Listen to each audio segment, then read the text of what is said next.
11 hours. It won't take more than 10 hours to get to Australia. We don't have 10 hours of fuel. It says 11 hours. We don't carry that much fuel. We only carry what we need. They thought I was bluffing. They were convinced that the airplane was able to fly to Australia. Abate is shocked. No one else on the plane knows what the hijackers are demanding. If he does what they say, his plane will crash in the ocean. If he doesn't, they say they'll blow it out of the sky. An Ethiopian Airlines jet has been hijacked in the skies above Africa. The hijackers want to be flown to Australia. It's a 10-hour flight, but the plane took off with just 3.5 hours of fuel. The passengers have no idea what the hijackers are demanding. Word spreads of the hijacking, but not of their destination. Flight attendants feed some of the children on board and keep working as best they can. We started to ask the stewards what was going on, and they indicated that there was a hijacking. Nervous and uncertain, passengers wait to see what happens next. It was as if nobody wanted to sort of rile the hijackers, because they hadn't slapped people around. It wasn't a sort of a Middle Eastern style where they shoot somebody in the head to make a point, or they were basically leaving the passengers alone, provided that we didn't do anything. And that was enough for us. This is how much fuel we have. If we had fuel for 11 hours, it would say 60,000 kilograms. But we don't carry that much fuel. We only carry what we need. The hijackers seem to think that Abate is bluffing. We have a bomb! Yes. If you don't do what we tell you to, we will blow this plane out of the sky. Abate knows he's trapped. If he fights the hijackers, they may blow up his plane. If he does what they want, he'll run out of fuel. My feeling tells me that it's not a real bomb, but there is no way that I can challenge that. One of them has a fire axe. That was good enough to do serious damage. You know, if I'm not alive, everybody's not alive. That's it. I want to talk to the passengers. After about half an hour, the hijackers came on the public address system, and they made an announcement that they have taken over the plane. And if anybody tried anything, they had one bomb and they were going to blow it up. The announcement is made in Amharic, French, and English. The policy at that time was we should follow the hijackers' instruction. That was before 9/11. And every action taken is to be taken on ground, not in flight. Pilots are trained to fly, not to fight. We were following sort of the standard script, as it were, for passengers, which was to stay out of it, keep quiet, keep cool, let them sort it out, get the plane on the ground. Some people said, oh, maybe we'll go to Sudan, land there, negotiate, and maybe they'll release us after that, or if not, move on to some other place. But it was all speculation. For years, Clint Van Zandt was the FBI's chief hostage negotiator.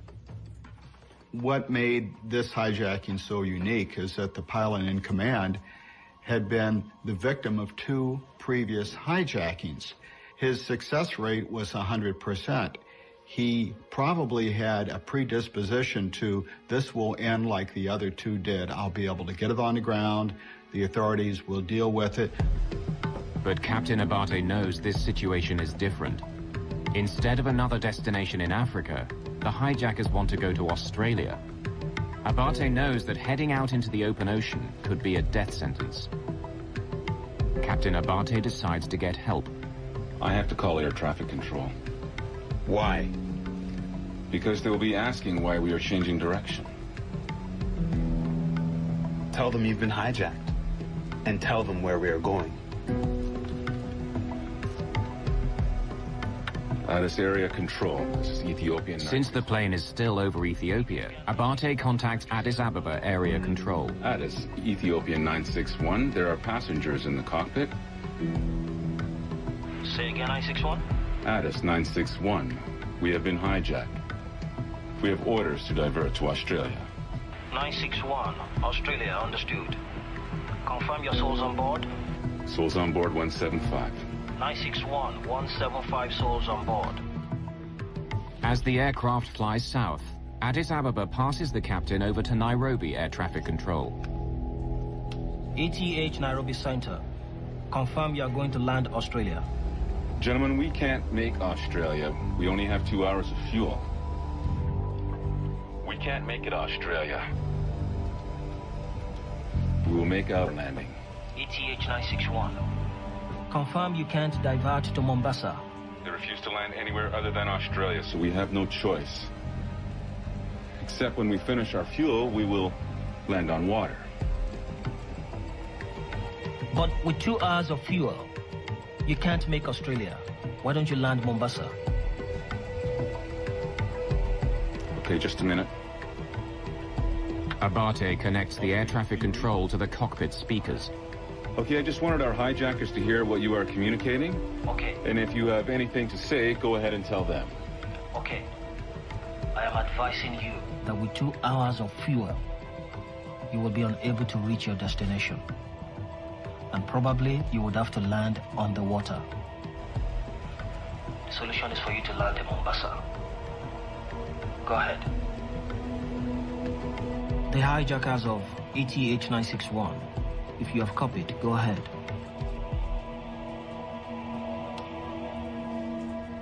Waiting to talk, stand by. Do you want to talk to them?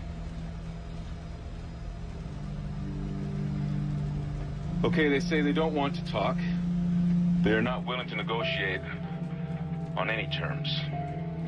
Confirm they are ready to land in the ocean and drown. Do you have another alternate aerodrome? Please advise. I have no alternate aerodrome. Sir, I'm in a very tight corner. Enough talk. We will not negotiate. That's bullshit. It's bullshit. They said follow our instruction. If you don't, we'll blow the airplane up. That's it. Ethiopian 961, Nairobi Control, do you read? There would be no further communications between the aircraft and air traffic control. An hour has passed since the beginning of the hijacking. No one knows exactly what's going on in the cockpit. For the rest of the passengers and crew, the flight has settled into an uneasy routine. There's a lot of time people were just whispering, and we were trying to figure out where we're going, where they're taking us, what's going to happen. And at least the people I was sitting next to, we thought that we would go from airport to airport, and there would be negotiations, and finally we would be released. We went generally south, and there was an eerie, edgy, nervous calm. Nobody's talking much, and people are in their own little individual worlds. With only a fraction of the fuel needed to get to Australia, Abate decides to defy the hijackers. Without their knowledge, he continues south instead of east towards Australia. I started following the African coastline because in case anything happens, we'll have a place to ditch or land safely because most of the cities are by the coastline. But with a glance out of the window, the hijackers suddenly realize they've been tricked. I still see land. Turn the plane! Now Captain Abate has no choice. He turns his plane east over the open ocean.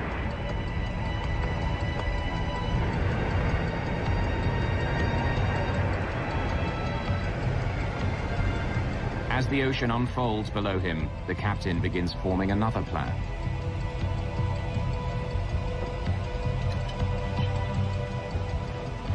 I had no charts nearby because it was on the co-pilot side.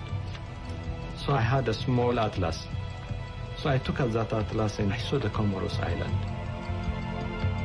Nestled between the African continent and the island of Madagascar is their only hope, the Comoros Islands.